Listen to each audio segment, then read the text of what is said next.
Un buzón muerto en un parque de Washington. Una marca de tiza blanca en un poste de correos.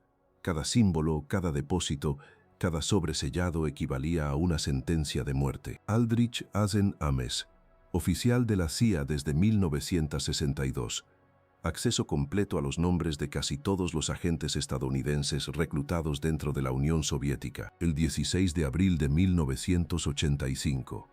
Ames cruza el perímetro de la embajada soviética en Washington con documentos bajo el abrigo. Sale con $50,000 en efectivo, el primer pago de lo que serían $500,000. Ames ganaba $37,000 anuales, tenía una hipoteca sin pagar, deudas de tarjeta de crédito y una ex esposa a quien alimentar. Los sobres empezaron a llegar con regularidad. Entre abril de 1985 y noviembre de 1986, 10 agentes estadounidenses desaparecieron dentro de la URSS. Todos eran activos, todos fueron ejecutados. La KGB sabía exactamente dónde encontrarlos porque Ames les había entregado sus nombres, lugares de contacto y patrones de operación. Dmitry Polyakov, general del GRU, 30 años pasando información a la CIA, ejecutado por Ames. Adolf Tolkachev, ingeniero soviético, documentación de defensa aérea, ejecutado por Ames. Valery Martinov, KGB, ejecutado por Ames. La pregunta no era cómo lo hizo. Ames tenía credenciales legales, acceso documentado, libertad de movimiento.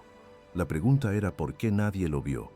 ¿Cómo desmanteló un hombre, sentado en un escritorio de Langley, toda la red de inteligencia estadounidense en territorio soviético en menos de 18 meses? Esta es la anatomía del silencio institucional. Un hombre, $500,000 y 10 tumbas anónimas en los sótanos del Kremlin. Lo que vas a descubrir es que ni un solo indicador lo detuvo. La CIA no vio lo que estaba pasando. El FBI no lo detuvo cuando pudo, y Ames sabía exactamente por qué. Si quieres entender cómo la agencia de inteligencia más poderosa del mundo fue traicionada desde adentro, suscríbete al Druida Nocturno. Aquí desenterramos los archivos que otros mantienen sellados. Aldrich Ames nació el 26 de mayo de 1941 en River Falls, Wisconsin. Su padre, Carton Ames, fue oficial de la CIA. También fracasó. El alcoholismo lo consumió. La mediocridad lo definió. El hijo heredaría ambas cosas. La CIA reclutó a Carton Ames durante la Guerra Fría. Su legajo interno revela lo que nunca se admitió públicamente. Un agente incapaz, bebedor, negligente en sus deberes. Nunca ascendió. Nunca tuvo importancia. Su hijo lo sabía. En 1962, cuando Aldrich ingresó en la agencia con 21 años, ya sabía lo que su padre nunca logró: cómo sobrevivir en un sistema que no recompensa talento, sino obediencia. $500,000 lo demostraría más tarde. Pero primero debía aprender el juego. Sus primeros años fueron los de un empleado de bajo nivel, archivero, mensajero ocasional. Nada destacable. Completó su licenciatura en la Universidad de Chicago mientras trabajaba. Tomaba demasiado. Incluso entonces, sus supervisores anotaban esto en sus evaluaciones anuales. Nadie hizo nada. En 1967 lo promovieron a oficial de operaciones. Era lo que deseaba, lo que necesitaba para escapar de la sombra de su padre. Pero los informes internos ya contenían las palabras que nadie quería leer: descuido en procedimientos, informes inconclusos, evaluaciones psicológicas que sugerían inestabilidad emocional. La CIA los archivó. Continuó ascendiendo. Sus colegas lo describían como inteligente pero extraño, sociable en apariencia, distante en realidad. Bebía en los bares de Georgetown después de las sesiones de briefing. Hablaba demasiado cuando había alcohol, menos aún cuando estaba sobrio. Sus supervisores notaron esto, lo documentaron, no lo confrontaron. Entre 1967 y 1975, Ames fue destacado a Nueva York, México y otras estaciones menores. Nada importante, nada que lo trajera de vuelta al núcleo del poder en Langley.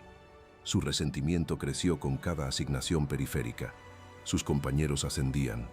Él permanecía donde estaba, como su padre antes que él. En sus propios expedientes confidenciales aparecía una frase recurrente: presenta signos de vulnerabilidad emocional no resuelta. En 1975, Un psicólogo de la CIA escribió que Ames mostraba resentimiento sin resolver hacia la institución y hacia figuras de autoridad. Archivado. Sin consecuencias.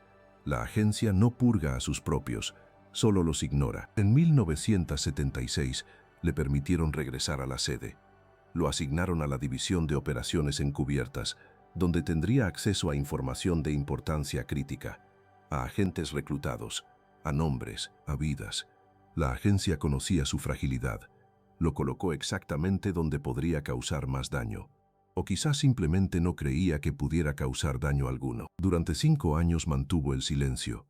5 años entre evaluaciones mediocres, promociones lentas y frustraciones calladas. Luego, en 1981, mientras estaba destinado en Nueva York nuevamente, sucedió algo. En los registros está. Asistió a una cena de recaudación de fondos. Se emborrachó. Besó a una mujer casada. La mujer era la esposa de un colega superior. Lo reportó. La agencia lo suspendió brevemente. Luego lo reintegró, como siempre. Pero algo cambió en ese momento. No fue remordimiento, fue reconocimiento. La agencia, la institución que lo reclutó, que lo pasó por alto, que ignoró cada advertencia sobre su inestabilidad, nunca lo permitiría llegar más alto. La mediocridad era su destino, como lo fue para su padre. Entonces decidió que la mediocridad no sería suficiente. Si no podía tener poder, tendría algo más, tendría dinero.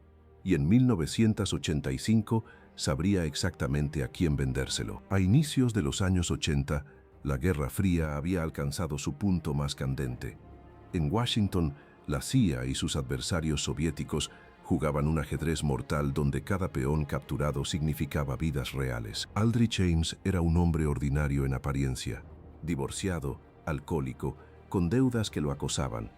Pero en 1981 fue asignado a la estación de la CIA en Ankara, Turquía, donde todo cambió. En Ankara manejó agentes estadounidenses infiltrados en la URSS, acceso completo a nombres, ubicaciones, operaciones, información que valía $500,000 en el mercado de espías. En 1985, Ames fue trasladado a Nueva York.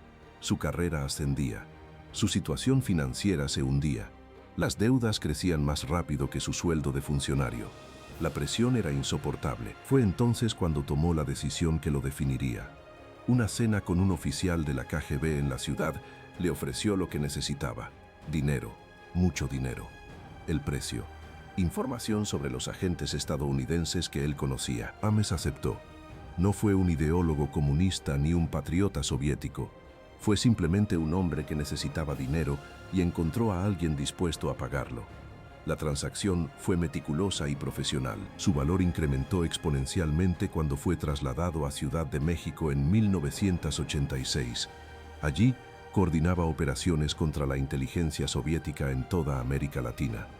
Tenía acceso a la red completa de activos estadounidenses en la región, pero su mayor oportunidad llegó en 1989, cuando fue asignado a Langley, Virginia, a la rama de contrainteligencia soviética, el corazón del aparato de seguridad estadounidense que debería cazarlo. Desde esa posición, Ames tenía acceso a los nombres de prácticamente todos los agentes dobles y fuentes humanas estadounidenses dentro del aparato soviético. Era información estratégica de clase mundial. Su valor en el mercado negro era incalculable. Los soviéticos lo vieron como lo que era: un tesoro viviente. Un funcionario estadounidense con acceso total a la red de espionaje occidental. La ironía era arquitectural. El hombre encargado de detectar topos soviéticos era el mayor topo de la historia de la CIA. Entre 1985 y 1992, Ames reveló la identidad de más de 10 agentes estadounidenses de alto nivel infiltrados en el KGB y la GRU. Hombres y mujeres que habían arriesgado sus vidas para espiar desde adentro. Algunos fueron ejecutados, otros desaparecieron en campos de trabajo soviéticos. Sus familias nunca supo qué sucedió. Y mientras sus operaciones se desmoronaban, Ames acumulaba dinero en cuentas secretas. $500,000 aquí, transferencias allá. Vivía en una casa suntuosa en Arlington, Virginia. Compraba arte, viajaba. Su estilo de vida no coincidía con su salario oficial, pero nadie en la CIA lo cuestionó. porque la búsqueda de topos estaba diseñada para buscar ideólogos, no criminales comunes. En 1976, Rick Ames se divorcia de Nancy Segebart. La sentencia ordena una pensión alimenticia que devora su salario de espía cada mes. Durante años acumula deudas, tarjetas de crédito al máximo, préstamos bancarios que no puede cubrir con su sueldo de la CIA, $35,000 anuales. Mientras tanto, en Bogotá, María del Rosario Casas Dupuy trabaja como agregada cultural en la embajada colombiana. La CIA la recluta como informante en 1982 Purias. Ames la conoce en una reunión oficial. Es inteligente, culta y pertenece a una familia de clase alta colombiana. También es vulnerable.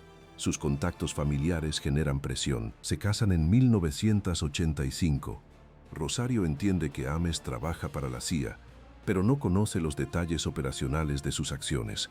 Su matrimonio refuerza su posición en la comunidad diplomática. Juntos construyen un estilo de vida de clase alta.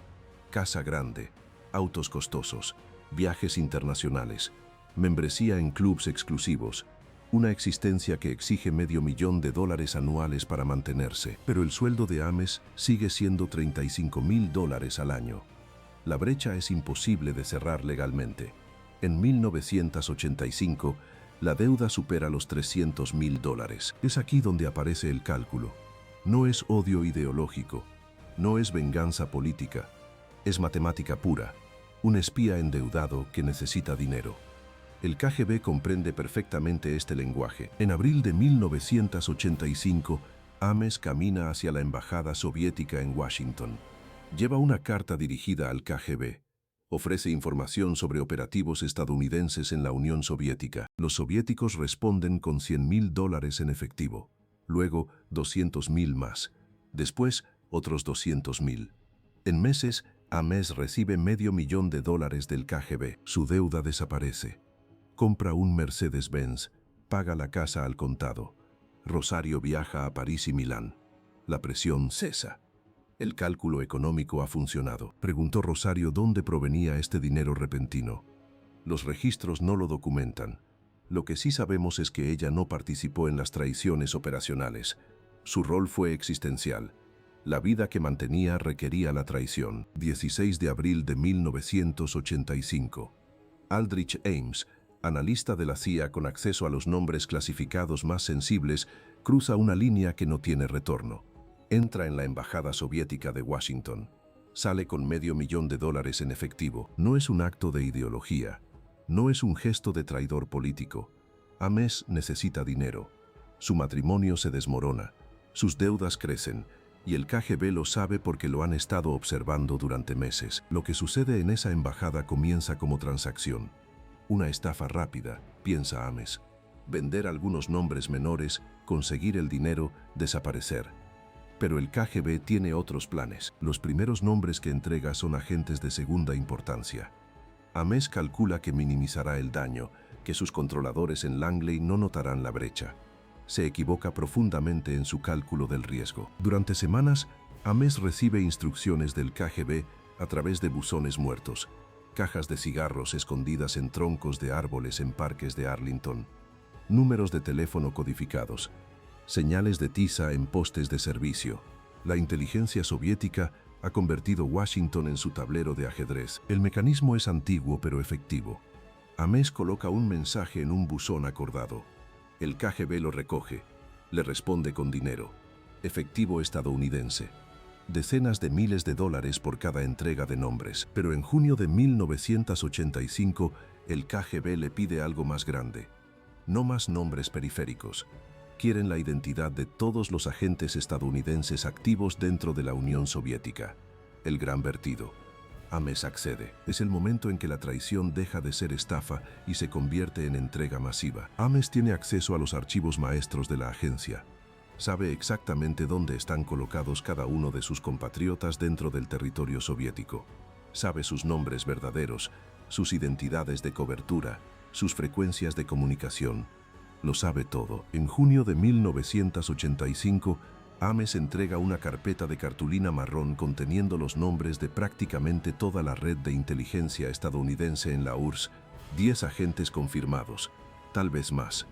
El KGB paga $50.000. Para julio, Ames ha recibido $200.000. Para agosto, $500.000.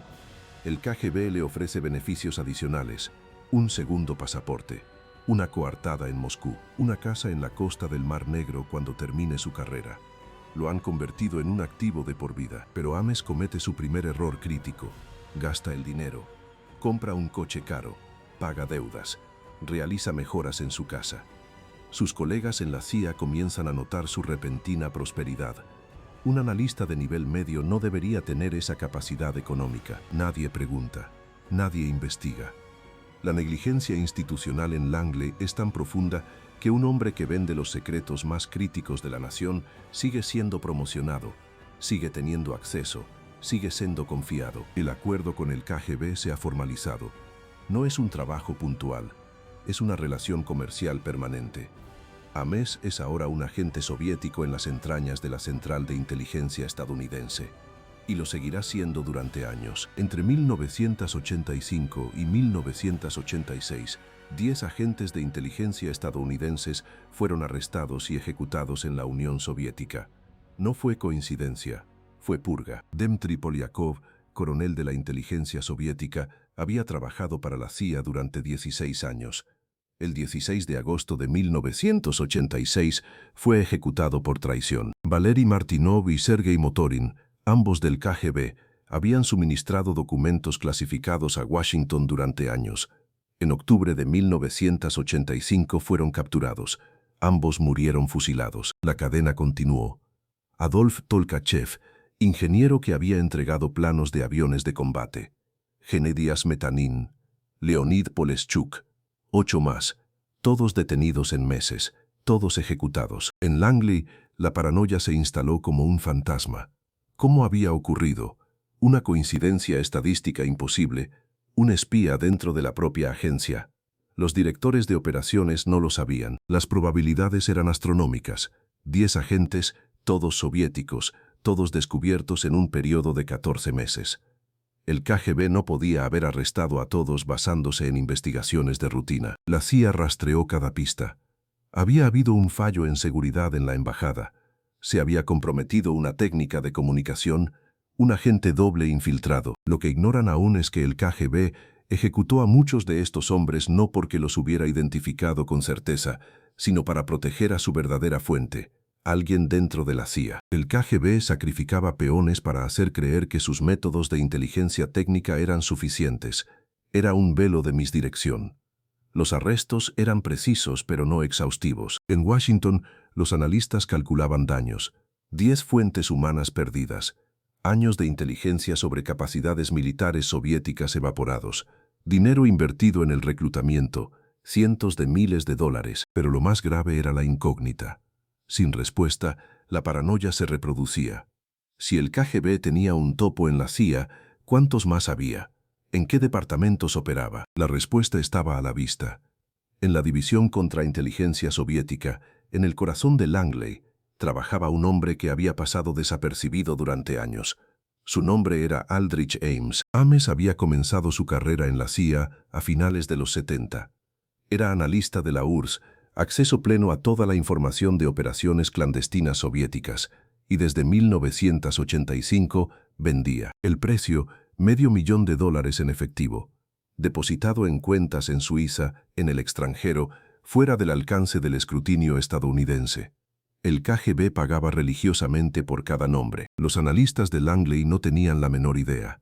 Para ellos, las desapariciones siguieron siendo un misterio envuelto en conjeturas. Las investigaciones internas encontraban nada. Los topos supuestos eran falsos. Mientras Ames siguió escalando, fue promovido. Accedió a aún más secretos, y el KGB siguió pagando. La red de espías estadounidenses en la URSS fue sistemáticamente decapitada. El año de las desapariciones no fue una anomalía estadística, fue una operación quirúrgica. Y su cirujano seguía trabajando en la CIA, ascendiendo por sus pasillos con libre acceso a todo. En 1985, un oficial de la CIA compraba una casa en Arlington, Virginia, por $500.000. Todo en efectivo.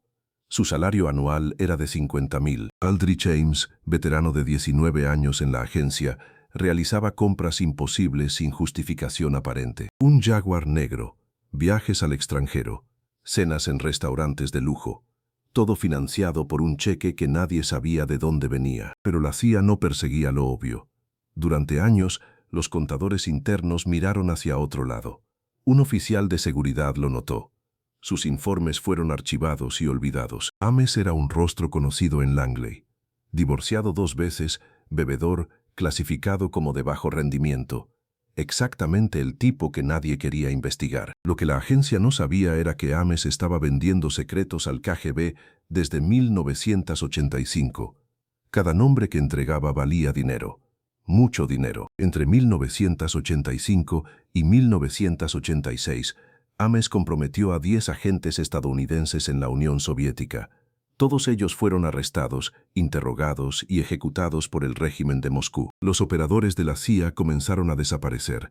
La red de inteligencia estadounidense en territorio soviético se derrumbaba, y nadie sabía por qué. Pasaron 5 años. 5 años de contrainteligencia fallida. 5 años de ceguera institucional. Hasta que en 1991 la CIA y el FBI decidieron actuar. Se formó un grupo conjunto. Investigadores de ambas agencias trabajando bajo el código Enlace. Su misión, encontrar la fuga.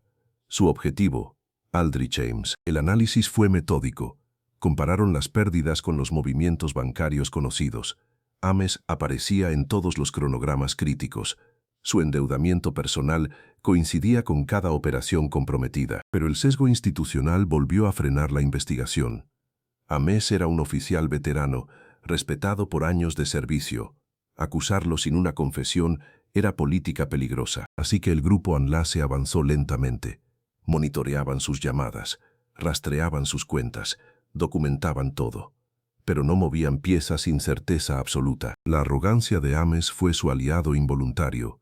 Siguió gastando como si fuera invisible. Más viajes, más efectivo, más compras injustificables. Cada transacción era un error. Cada error sumaba evidencia. El cerco se estrechaba sin que él lo supiera. Los investigadores sabían quién era el topo. Solo faltaba el momento correcto. El FBI sabía que alguien dentro de la CIA filtraba secretos al KGB. En 1993 comenzaron a vigilar a sus propios agentes. Aldrich Ames no sabía que ya estaba en el punto de mira.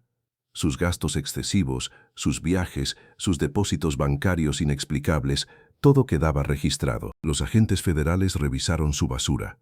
En ella encontraron documentos comprometedores, recibos de efectivo, evidencia de contactos con el enemigo. El rastro del dinero era claro. Más de $2,5 millones. Depósitos a nombre de Ames en bancos estadounidenses, transferencias desde el extranjero, patrones que solo podían explicarse por una cosa: traición. Su esposa Rosario, colombiana, también estaba implicada. Ambos habían gastado el dinero en una mansión de casi $1 millón en Arlington. Un lujo imposible para un analista de inteligencia. El 21 de febrero de 1994, el FBI ejecutó la operación de captura. Aldrich Ames fue arrestado en su casa mientras se dirigía al trabajo. Rosario fue detenida poco después. En su coche encontraron efectivo en efectivo.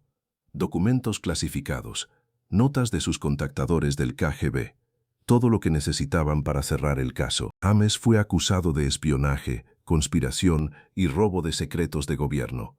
10 agentes estadounidenses habían muerto a causa de sus filtraciones, 10 hombres sacrificados por dinero. El 1 de abril de 1994, Aldrich Ames se declaró culpable. Aceptó todos los cargos. La justicia estadounidense no necesitaba un juicio. La evidencia era abrumadora. La sentencia fue cadena perpetua sin posibilidad de libertad condicional. Rosario recibió una condena de 5 años y medio de prisión. Su poder adquisitivo no le sirvió para nada. El contador final: más de $2,5 millones pagados por la muerte de 10 agentes. Cada vida americana vendida por aproximadamente $250,000. Aldrich Ames sigue encarcelado. Ha cumplido 30 años de su sentencia. Permanece en la Penitenciaría Federal de Terre Haute, Indiana, donde morirá tras las rejas. Aldrich Ames permanece en la Penitenciaría Federal de Terre Haute, Indiana. 30 años después de su arresto, sigue vivo. $500,000 en efectivo no fue suficiente para comprarlo todo. Su traición forzó a la comunidad de inteligencia estadounidense a replantearse cómo vigilaba a sus propios hombres. Las consecuencias aún resuenan en Langley y en el FBI. Después de 1994, todo cambió. Los polígrafos se volvieron más frecuentes, las auditorías financieras más exhaustivas. La vida privada de cualquier agente con acceso a secretos pasó a ser patrimonio de la institución. Se crearon unidades especiales de contraespionaje interno, se monitorearon cuentas bancarias, se rastrearon patrones de consumo. La paranoia institucional se convirtió en protocolo. El caso Ames se convirtió en el manual de lo que nunca debería volver a ocurrir, pero reveló algo más inquietante, que durante una década un hombre mediocre y resentido había burlado los controles de la potencia más sofisticada del mundo. Robert Hanssen trabajaba para el FBI. Entre 1979 y 2001 pasó información a la Unión Soviética y después a Rusia. Vendió más agentes que Ames. Durante 23 años, nadie lo supo. Hanssen no lo hizo por dinero. Actuó motivado por una mezcla de ideología, resentimiento católico ultraconservador y una necesidad patológica de ser admirado por sus enemigos. El dinero fue secundario. Lo capturaron en 2001. Recibió cadena perpetua. Hanssen pasaba notas bajo su escritorio en la sede del FBI de Washington. Ni un protocolo de Ames lo detuvo. La negligencia persistía, ahora con un rostro diferente. El legado de Aldrich Ames no fue solo el dinero que gastó en casas de Georgetown o en Mercedes robados de seguridad. Fue la transformación permanente de cómo América espía a sus espías. Tras su arresto, la CIA implementó el protocolo de cielo abierto. Cada agente con clearance debía revelar deudas, inversiones, viajes y relaciones internacionales. Privacy dejó de existir como derecho. Se creó la posición de 101º Mole Hunter, especialistas internos dedicados únicamente a detectar topos dentro de la agencia. Desconfianza institucionalizada. Paranoia convertida en estructura organizacional. Los servicios aliados europeos perdieron confianza en la CIA. Australia, Canadá y el Reino Unido restringieron el intercambio de información sensible durante años. Ames no solo traicionó a 10 agentes, fracturó alianzas globales. En la Guerra Fría tardía, la inteligencia era moneda de cambio de poder. Ames demostró que un solo hombre corrupto podía reescribir el tablero geopolítico. Las agencias nunca volvieron a creer en la invulnerabilidad de sus sistemas. Su motivación fue banal. No era un ideólogo como Hanssen. No era un héroe caído como otros traidores del siglo XX. Era un hombre que quería dinero y reconocimiento. La codicia, desnuda y sin excusa. Décadas después, historiadores de inteligencia siguen debatiendo si la negligencia fue incompetencia o complacencia institucional deliberada. La CIA simplemente no quería saber o no podía permitirse creer. Ames hoy tiene 75 años. Vive en una celda de máxima seguridad. Recibe visitas ocasionales. Algunos dicen que está arrepentido. Sus acciones nunca sugirieron tal cosa. La CIA gasta ahora miles de millones en ciberseguridad, contrainteligencia y vigilancia interna. Cada dólar es una respuesta directa a un hombre que pensaba que su salario de $50,000 anuales era insultante. 10 agentes murieron. Sus familias nunca supieron el precio exacto de su deuda. Los archivos desclasificados revelan solo nombres, fechas y métodos. No revelan el verdadero costo emocional de la complacencia. El caso Aldrich Ames cerró un capítulo de la historia del contraespionaje estadounidense, pero abrió otro, la era de la desconfianza institucionalizada, donde cada agente es simultáneamente soldado y sospechoso. 30 años después, su nombre sigue siendo sinónimo de traición en los pasillos de Langley. No es recordado por brillantez o coraje, es una advertencia, un fantasma institucional. La pregunta final permanece sin respuesta completa. ¿Cuántos otros topos operan aún en las agencias occidentales de inteligencia? ¿Cuántos Ames y Hanssen más están sentados en oficinas esperando el momento de vender sus secretos?